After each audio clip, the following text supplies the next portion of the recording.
Everybody, before we get into this early evening update, I want to go over a quick overview of why I decided to do an update here. Before I go live, I'll be live at like 7:47 p.m. Eastern Standard Time, and we'll go very deep into the technical analysis. But right now, we're going to go over XRP. As we talked about earlier, XRP looks like it was setting up for about a 12% drop to come back down to the 585 level, which was to retest the pattern double top breakout. But ultimately, what that also does, it allows us to form the bullish handle on the cup on a 2-year cup and handle, and this would get us down approximately to the 585 level. This is a very bullish area if we can hold, and this would give us our maximum amount of potential on a bullish hold. Right now, as you've seen, we were down better than 6.2% on the day as we fell down, but now we've slightly recovered, down 4.8%. We're sitting just above 63 cents. And on my update this morning, I came on and said I expect a 12% drop down to 585. We've done just about half that drop so far. So I don't personally think that 6133 broadening wedge support would break out. That was the breakout of the broadening wedge at 6133. But that was a shorter term pattern. The longer term pattern formation is actually down at the 585 level like we talked about. It lines up perfectly because we had a golden cross in the weekly for the first time since 2020 roughly, and that has been playing out. But now we have the cup and handle pattern. That's a 2-year pattern roughly, actually about just over a year and a half. And now the bullish handle on the cup, you come down to 585 for your maximum potential on a parabolic spike. And with some of the news that came out yesterday, that there's and I did a live just for about 22 minutes so that everybody could get on board with it. But there's like more to the Hinman documents, and that was released. The SEC certainly in hot water here because it's very transparent, and it's been going on for 2 years. They've been trying to get these papers released, and now it's like a 365 pages that the SEC's had to turn over. So pay attention to what's happening. If you're an XRP holder, don't let this change your perception of what's going on because we're going down for liquidity. It's something that we have been predicting, especially if we fell outside the bull flag, which we knew was more than likely going to happen. We at least want to come down to the best liquidity area to give us the most chance at a parabolic spike. Make sure you hit that like button, as it will greatly help push me through the analytics, and it'll help circulate my content on YouTube, and I'll catch you on the other side of the intro.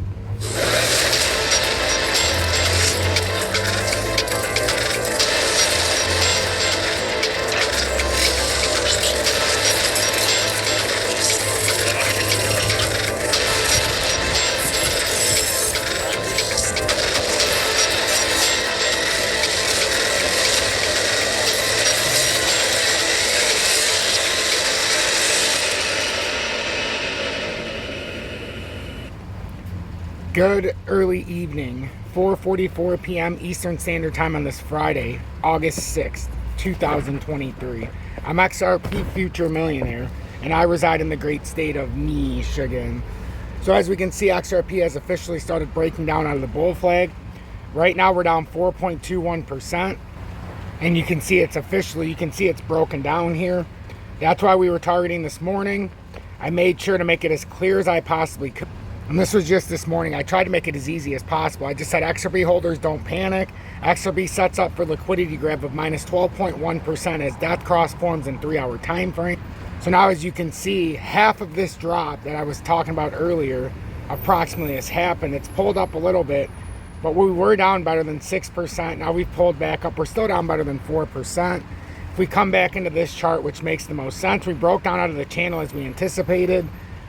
We just didn't have enough support, and after we put in the death cross in the 3-hourly, it was telling us it was time to break down.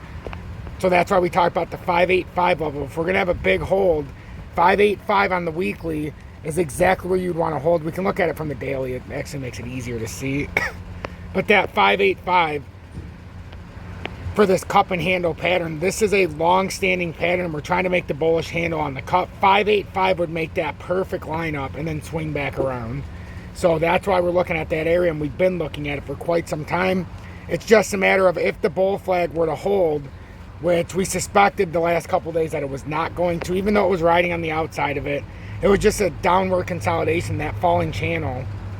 It wasn't looking good because the volume, we couldn't even get back to the top of the channel. So then instead of kind of having a channel forming, we started to even have lower lows forming straight across. It was a nightmare.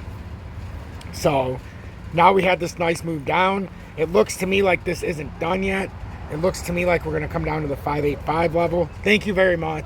Have a good day.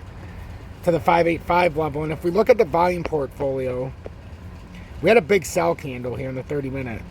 So we went up to 5.909 million. So that is a spike of approximately 1,500%.